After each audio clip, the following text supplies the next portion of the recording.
Hola a todos. Bienvenidos al canal de Ingeniería Estelar. Yo soy Mariano Sanz. Este vídeo no se ha realizado con inteligencia artificial y el que mi voz suene electrónica no le quita validez ni credibilidad a lo escrito por mí en este vídeo. Hoy vamos a hablar de los druidas. Los siervos de la verdad. Su conexión con las estrellas. El que desconoce la verdad es un ignorante, pero el que la conoce y la desmiente, es un criminal. Bertolt Brecht. Dramaturgo y poeta alemán. Introducción. Me veo en la obligación de escribir algo sobre los druidas, visto que no solo en películas y libros los emparejan con el mal, los sacrificios humanos y no sé cuántas barbaridades más, sino también en muchos canales en las redes sociales con el fin de seguir desacreditando a los siervos de la verdad, cuya mera presencia, al igual que la de las brujas, fue y es un peligro para los planes de los seguidores de Atón, las élites globalistas, el propio Vaticano e infinidad de organizaciones secretas. Criminales terrestres y no terrestres relacionadas con la judeomasonería y el sionismo. Todos aquellos que buscamos la verdad y pretendemos revelar la identidad de los profanadores de la realidad nos hemos convertido en herejes, en prístinos druidas para los controladores del mundo que encubren sus actos criminales con la perfidia y la mentira. Antecedentes. La palabra druida tiene varios orígenes relacionados. Muchos conectan con la magia y la sabiduría. Pero de entre todos ellos, podríamos decir que druida deriva de drutin, que significa siervo de la verdad. Y este podría ser el más acertado desde mi punto de vista. De hecho, parece ser que el lema principal de la orden druídica era Firinneinagai Andomain, que significa verdad contra el mundo. Y este lema me hace pensar cuán importante es, la verdad, para los druidas que procedían de un mundo donde probablemente también se intentaba distorsionar la realidad y ocultar la verdad. Entiendo que si la verdad no hubiera estado en peligro en algún momento de la historia de la humanidad no habría hecho falta enaltecerla tanto como lo hicieron los druidas. Esto infiere que desde tiempos remotos la verdad ha estado bajo ataque y que por tanto se necesitaba gente para defenderla. Y efectivamente, por lo que sabemos de muchos investigadores e historiadores, la verdad siempre estuvo en un brete desde la época de la Atlántida y Lemuria. Y aquí me detengo un momento para decir que aquel erudito o investigador que desdeñosa o ignorantemente descarta la existencia de la Atlántida y otras civilizaciones prediluvianas nunca entenderá la verdadera historia que intentamos describir aquí. El reconocimiento de la existencia e importancia de la Atlántida es un requisito previo esencial para el estudio de la historia del mundo, y particularmente de Escandinavia y de las Islas Británicas, especialmente Irlanda. Al contrario de lo que podría creerse, las civilizaciones de la Atlántida y Lemuria eran muy avanzadas, no solo tecnológicamente, sino espiritualmente, y es a partir de estas civilizaciones perdidas de la antigüedad cuando comienza la historia de los antepasados de los gaélicos y los celtas y por tanto de los druidas. Si vamos a buscar los orígenes de las leyendas artúricas, y los mitos galeses, irlandeses y escoceses, es a la Atlántida y a Lemuria donde debemos mirar. Pero, aunque esto parezca de locos y pueda producir cierto rechazo, sabemos que el dominio mundial de la civilización de la Atlántida estuvo en manos de razas extraterrestres regresivas, mayormente reptilianas. Aún así, siempre hubo gran cohesión y buena armonía y convivencia entre los habitantes de la Tierra. Esas entidades regresivas tenían planes muy oscuros contra la población que poco a poco fueron desarrollando a espaldas de esta. Antes de empezar debemos decir que la historia de Irlanda se divide comúnmente en dos ciclos principales, el mitológico y el histórico. El primer ciclo trata de épocas en que Irlanda fue colonizada por razas fantásticas, probablemente extraterrestres o descendientes de extraterrestres muy avanzados, cuya habilidad registrada y sofisticación confunden a los historiadores modernos que los hacen pensar que los relatos son inexactos y fantasiosos. Pero hay una evidente conspiración para segmentar la prehistoria de Irlanda en dos ciclos para descartar y denunciar los muchos relatos espectaculares de armamento y maquinaria avanzados. Capacidad técnica y destreza estética y mágica, magia que es tecnología desconocida para nosotros, que se encuentran a lo largo de los relatos míticos. Hay una prueba o pista importante que nos hace pensar que el ciclo mitológico era una artimaña para desacreditar y eliminar la verdadera prehistoria de Irlanda, y fue la supresión de los pocos investigadores y eruditos que trataron de exponer la verdad sobre esto y que revelaron la identidad de los supercriminales responsables de la destrucción de los druidas. Ningún texto debía sobrevivir que registrara y revelara la verdad, y ninguna voz debía proclamarla. La verdad como leitmotiv. Al investigar sobre esto y escribir estos párrafos me di cuenta de que lo que está padeciendo la humanidad en estos momentos es una copia exacta de lo que debieron de sufrir los atlantes bajo el dominio del gobierno reptil. ¿Será que el gobierno mundial actual está en manos también de los reptiles? Todo parece indicar que sí, dadas las evidencias que encontramos. Sé que, al hablar de esto, en cierto modo, me desacredita a ojos de los descreídos y de los eruditos entusiastas oficiales financiados con dinero público por los mismos que destruyeron a los druidas y cuyos títulos cuelgan ostentosamente en las paredes de sus ominosos despachos pensando que con eso son la autoridad y que como tal, son adalides de la verdad, cuando en realidad la verdad y solo la verdad es la autoridad provenga de donde provenga. Aún así, no me dejo amedrentar por aquellos que me convierten en diana de sus risas cuyos desprecios no son fuerza suficiente para que yo deje de expresarme. En aquel tiempo, igual que ahora, para encubrir sus planes y conseguir sus objetivos utilizaron su arma principal, la mentira y el engaño.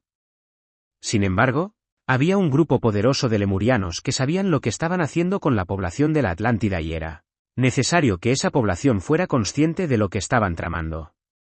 Podemos decir entonces que incluso antes del cataclismo que borró del mapa a la Atlántida y Lemuria, las enseñanzas protodruídicas y la experiencia técnica se habían dispersado por todo el mundo para enriquecer a las civilizaciones existentes y transmitir la verdad del planeta. Esto significa que dichas enseñanzas, probablemente nacidas en academias de Lemuria, llegaron a todas las partes del mundo que conformaba la civilización de la Atlántida y su objetivo real era liberar a los esclavos atlantes sometidos por las autoridades reptiles. ¿Quiénes eran y cómo surgen? Estas academias fueron presididas por grupos de aquellos lemurianos sabios que eran mayormente mujeres con experiencia en astronomía, astrología, biología, horticultura, derecho, adivinación, arquitectura, medicina, música, poesía y filosofía metafísica. Las enseñanzas y tradiciones de los lemurianos prehistóricos fueron preservadas por los druidas, los sacerdocios relacionados y las hermandades sóficas de épocas posteriores que sirvieron para transmitir los conocimientos y las verdades del mundo con el fin de que los atlantes pudieran liberarse de la esclavitud a la que fueron sometidos con engaños y mentiras. Los descendientes de estos lemurianos son ahora los sabios del mundo, los magos, artistas, poetas, músicos y humanitarios que trabajan para despertar y sanar a sus semejantes. Por la información que nos ha llegado, creemos firmemente, como hemos indicado anteriormente, que estos lemurianos eran sucesores de las primeras razas extraterrestres que poblaron la Tierra y que, esencialmente eran taigeteanos, andromedanos y otros.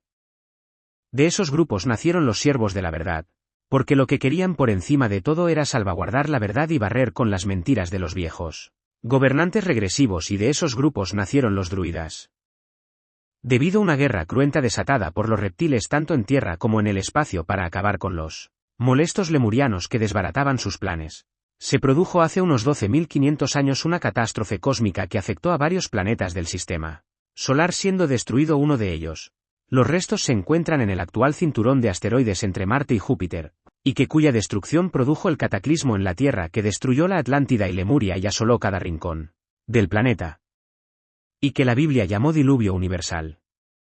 Y esto que digo no es un cuento, ya que los efectos prolongados y diversos del cataclismo prehistórico fueron narrados por los literatos de las naciones civilizadas posteriores y hay constancia de ello. De esa catástrofe pocos se salvaron, tanto de un bando como de otro, y los supervivientes volvieron a la época de las cavernas.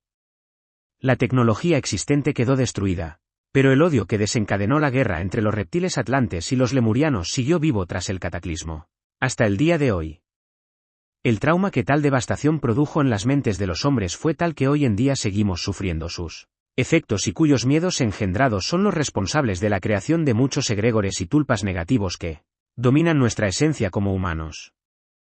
A partir del cataclismo nace, entre muchas leyendas y crónicas, el ciclo mitológico celta o irlandés en el que se nos informa que algunas tribus procedentes del oeste que se habían salvado del cataclismo y que huían del desastre fueron a parar a las tierras de Irlanda, Gran Bretaña y Escandinavia.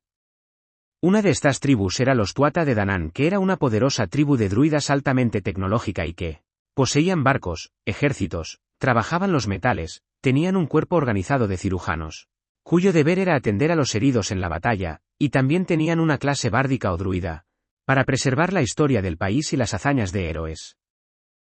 Según la mitología, los Tuatha de Danann tuvieron que enfrentarse a los famosos fomorianos descritos por el folclore popular irlandés, como una tribu de monstruos deformes que para mi entender no dejaban de ser los reptiles supervivientes de la catástrofe, probablemente Kingu o Usungal, de los que Anton Parks nos habla en sus libros. Evidentemente este enfrentamiento fue debido a ese odio mencionado anteriormente y que venía de la incapacidad de los reptiles de acabar con los lemurianos, no solo por desbaratar los planes de esclavizar y controlar a la población, sino también por ser siervos de la verdad divulgando la cruda realidad de lo que estaba sucediendo a los atlantes esclavos. Los reptiles fomorianos no podían consentir que eso se supiera. Había que ocultar la verdad fuera como fuera y eso los druidas no lo iban a permitir. ¿Qué hacían y a quién o a qué adoraban? Los druidas no eran bárbaros salvajes y sin sentido que sabían poco de formas civilizadas, sino una cultura sofisticada y tecnológicamente avanzada extendida por toda Europa que en muchos aspectos superó a los griegos y romanos. Como ejemplo, decir que una mujer celta tenía derechos y poder que incluso Cleopatra podría haber envidiado. De los antiguos textos irlandeses, se deduce que los druidas estaban preocupados principalmente por la verdad, siendo que esta noción de la verdad era su principio más elevado y el poder sustentador de la creación. Y yo me pregunto, ¿tendría que ver todo esto con lo que se había vivido en la Atlántida y que hemos comentado anteriormente? Evidentemente poseían el conocimiento de los atlantes y lemurianos que preservaron tras la era de la catástrofe. Eran muy avanzados tecnológicamente y sobre todo espiritualmente. Adoraban la naturaleza y sobre todo veneraban al sol. Viajaron hacia el este de Europa y llegaron hasta Oriente, lo cual contradice frontalmente la teoría de la creación de la civilización que vino de Oriente cuando fue al revés. También llegaron a Egipto, que durante el florecimiento de la Atlántida fue una colonia atlante, y hasta allí llevaron su culto al sol. Aquí tenemos que poner de manifiesto que sería interesante averiguar qué significaba realmente para los druidas lo que nosotros llamamos culto. Desde mi punto de vista podría tratarse de una tradición o un simple recordatorio de dónde vinieron los antiguos atlantes y lemurianos, con especial atención al sol por haber sido un portal estelar por donde entraron a nuestro sistema solar. Por lo que nos dice Michael Charion, a los druidas se les conocía como los Aria, ancianos o magos.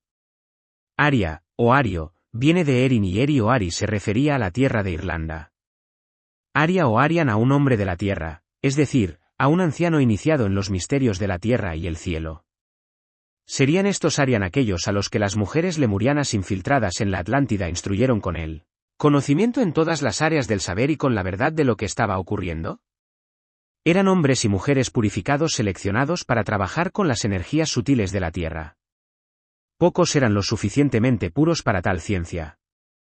Solo aquellos higiénicos de mente y corazón se atrevían a atender deberes de este tipo. La orden druídica de ancianos arios o Arian reverenció la tierra y encargó la construcción de los muchos sitios mesolíticos y megalíticos que cubren Gran Bretaña, Francia y Escandinavia. Hay que constatar que el término ario no connota una raza como nos han hecho creer comúnmente y ha sido tergiversado históricamente por intereses espurios. Un ario era alguien sabio, elevado espiritualmente y con conocimientos avanzados y, por supuesto, podría pertenecer a cualquier raza. Los druidas tenían un trabajo muy importante que atender. Este era la curación de la tierra. Eran cuidadores de una tierra que había sido desgarrada y devastada por el cataclismo que barrió las civilizaciones de la Atlántida y Lemuria. Los druidas intentaron curar las graves heridas de la tierra. Aún así, no consideraban las catástrofes como lo hacemos hoy en nuestros tiempos sin espíritu. Para ellos no había tal cosa como un acto aleatorio del destino o la naturaleza. Todo lo que ocurría tenía sentido. Sabían lo que había ocurrido en la tierra y sabían que todo lo que sucedió en el mundo ocurrió por un motivo. Las lecciones dadas por los acontecimientos y por la naturaleza debían ser escuchadas y apreciadas. Eran los cuidadores y protectores de la tierra, y sus diversos rituales y ceremonias encapsulaban poderosos armónicos que resonaban con las energías sutiles del planeta. Nunca enseñaron religiones como las que conocemos en la actualidad. Es más, se sabe que el concepto de religión no existía en tiempos pasados y podría emplearse de manera más concisa la palabra magia para definir lo que ellos hacían. La llegada de un Mesías o la salvación de la humanidad por terceros nunca fueron enseñadas por los siervos de la verdad. Ningún druida difundió tal ilusión y veneno espiritual. Sin embargo, abrieron el camino para que los hombres entendieran que eran ellos los poderosos y los creadores y que poseían una Perfección inherente. Enseñaron a los hombres a conocerse a sí mismos para que pudieran conocer la naturaleza y todo lo demás. Los hombres eran parte de la naturaleza y una encarnación y emanación de la misma. En consecuencia, un hombre que se sentía separado de la naturaleza era considerado loco. Se ocuparon de cuestiones profundas y sublimes. Se elevaron por encima de los asuntos humanos y sostuvieron la inmortalidad del alma. Todo lo que existía debía ser reverenciado como divino, siendo que la divinidad venía del universo, de la fuente. La fuente estaba en todo y la fuente estaba en todas partes. No había lugar donde la fuente no estuviera, y no había tiempo en el que no estuviera. La fuente estaba en la luz y en la oscuridad, en lo bello y en lo feo, en la alegría y en el dolor, en la vida y en la muerte. No se escondía de los hombres y no era algo remoto. Si un hombre no podía ver o sentir la fuente, era porque estaba cegado y envuelto por velos de ignorancia e insensibilidad. Estos velos y grilletes eran forjados por la mente del hombre e impedían una relación íntima y vívida con lo real. La teología solar. Como hemos indicado anteriormente, el culto solar era uno de los principales cultos de los druidas. El culto al sol provenía de los antiguos atlantes que habían preservado la adoración por el sol ya que era para ellos un ser con consciencia que les había permitido entrar al sistema solar y darles cobijo estableciéndose en alguno de los planetas, especialmente la Tierra, Venus y Marte. Estos viajeros espaciales se asentaron en la Tierra hará unos 60.000 años y provenían de la constelación del Ira, huyendo de las hordas reptiles con poca conexión a la fuente que vagaban por la galaxia persiguiendo a razas del tipo liriano, humanomorfas, que espiritualmente eran muy avanzadas y les proporcionaban alimento a los reptiles tanto físico como energético. Como herencia de esos viajeros espaciales, los druidas obtuvieron y conservaron los conocimientos ancestrales astronómicos, de navegación estelar, de las operaciones de los cielos, del zodiaco y de las extrañas pero íntimas conexiones entre la energía física y psíquica. Los druidas tenían su propio dios Sol y Rey Sol y personificaban los poderes del universo a través de los cuerpos celestes, el Sol, la Luna y las estrellas. Aquí tengo que mencionar que por lo que sabemos de varias fuentes, el culto a la Luna de los druidas debió ser posterior al cataclismo ya que la Luna, presuntamente, no existía en la era prediluviana.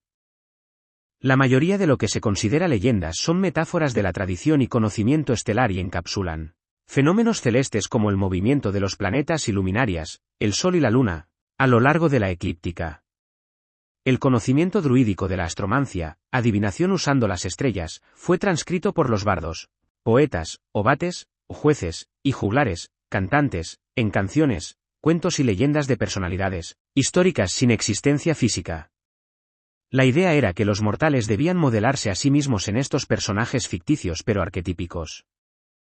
Podríamos decir entonces que esta observancia de los cielos y la veneración del zodiaco se convirtió en su propia religión estelar, que era una remanente de la teología prediluviana como hemos mencionado antes.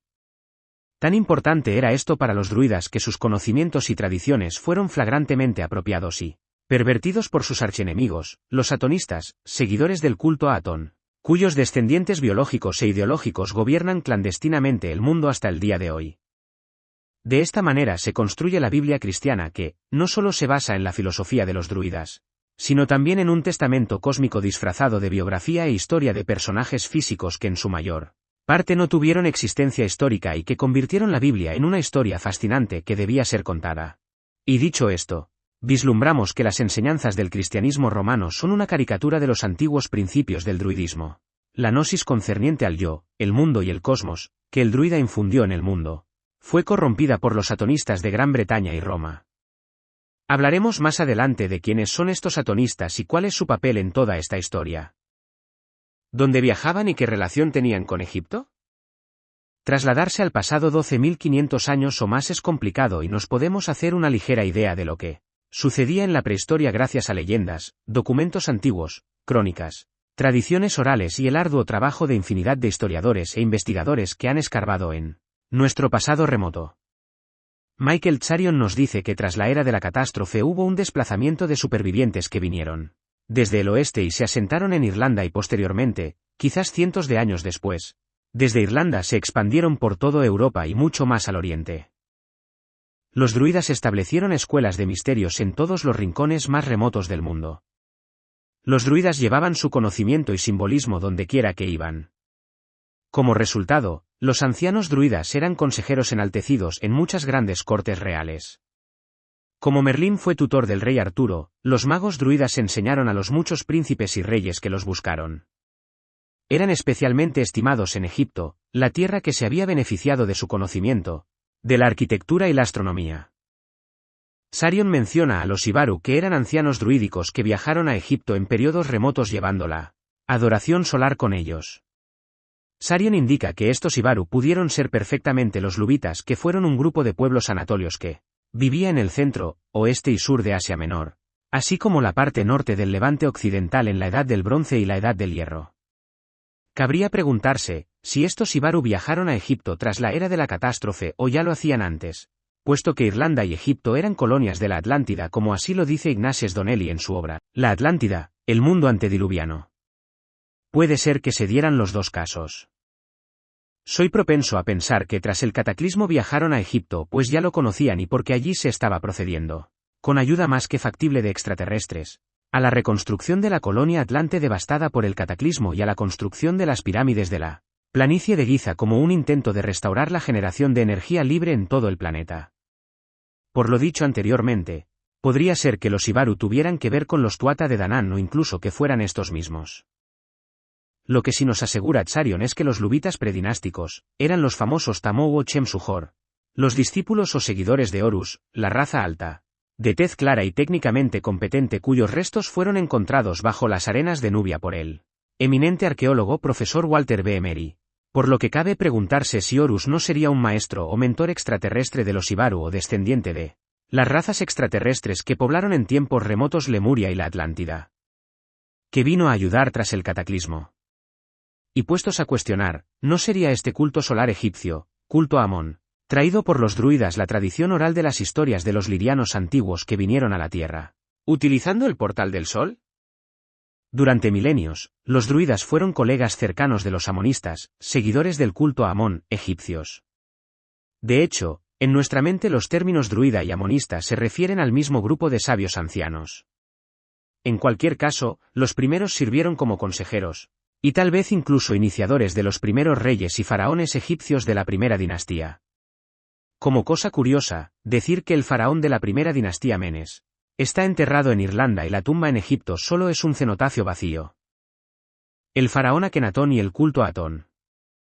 Para entender el por qué los druidas fueron destruidos y todo vestigio de su existencia prácticamente eliminado, tenemos que remontarnos al antiguo Egipto de la 18ª dinastía, en la época del faraón Akenatón, antes llamado Amenofis IV, en 1332 AC. Se sabe que Akenatón quiso establecer el monoteísmo en Egipto y eliminar el culto a los antiguos dioses, incluido el principal culto al dios Amon-Ra, que era un culto solar muy probablemente traído desde Irlanda por antiguos druidas en tiempos predinásticos, como hemos indicado anteriormente. Incluso se cree que mucho antes de la era de la catástrofe y el consiguiente diluvio y desastre terrestre.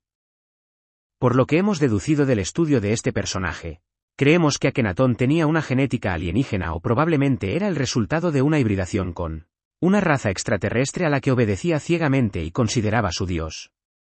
Siguiendo órdenes divinas, quiso implantar el culto a Atón. Aquí debemos aclarar que los conceptos de Amón y Atón hacen referencia al dios solar, pero son opuestos. Amón es el dios solar del Egipto pre-Akenatón y Atón también se interpreta como sol negro o el lado oscuro del Sol, que no es otro que Saturno, creando aquí confusión entre los que solo estudian un lado o una parte de esta escena. Y para mí Saturno era donde residían las divinidades de carácter extraterrestre reptilianas que adoraba, veneraba y obedecía a Akenatón. Finalmente, Akenatón no se salió con la suya y tras una batalla entre los seguidores de Atón y los antiguos seguidores de Amón y otros dioses, Akenatón fue expulsado de Egipto junto con su esposa Nefertiti, su hija Meritaten, conocida también como Skota, y sus seguidores atonistas.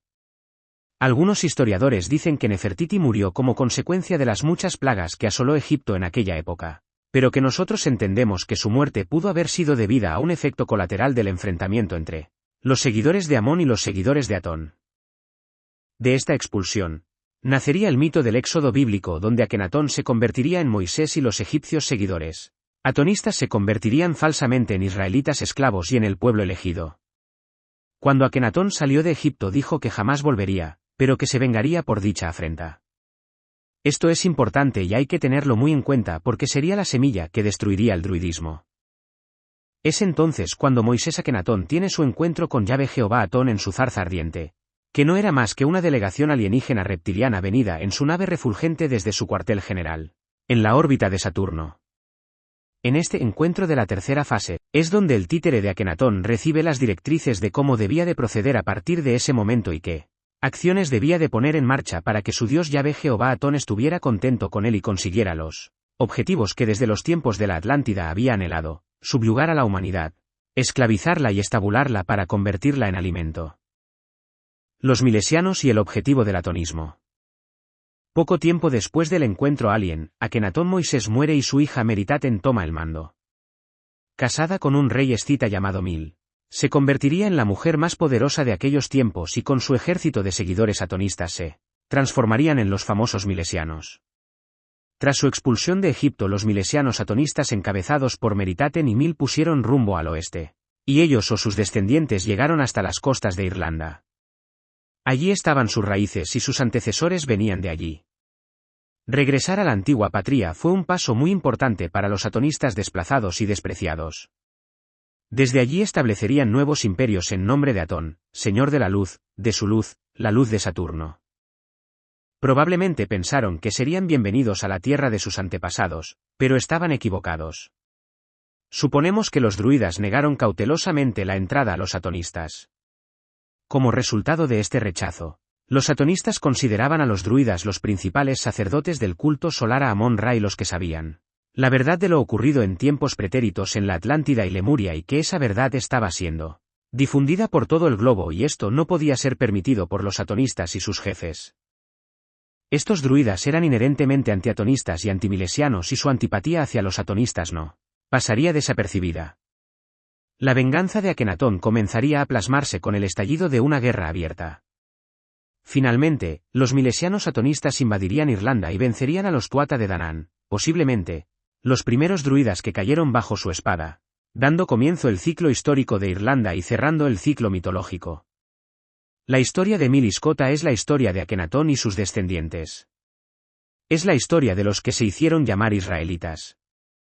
En resumen, la conquista milesiana de Irlanda fue la conquista atonista. Sin embargo, el exterminio de los druidas solo serían el primer punto a ejecutar del plan que le dieron las razas extraterrestres regresivas a Akenatón en su encuentro.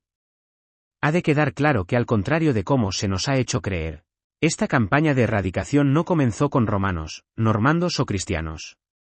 Comenzó con los invasores milesianos atonistas.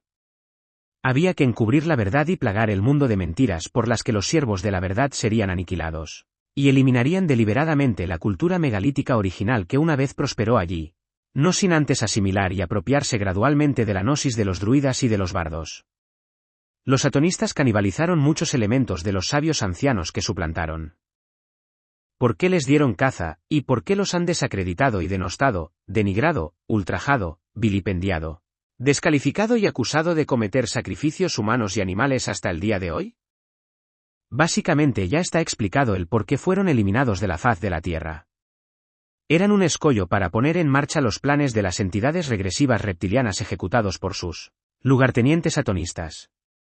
Haciendo una comparación con lo que está ocurriendo en la actualidad, los druidas eran negacionistas recalcitrantes y desinformadores y había que acabar con ellos. Como no había forma de censurar el mensaje, censuraron al mensajero acabando con su vida.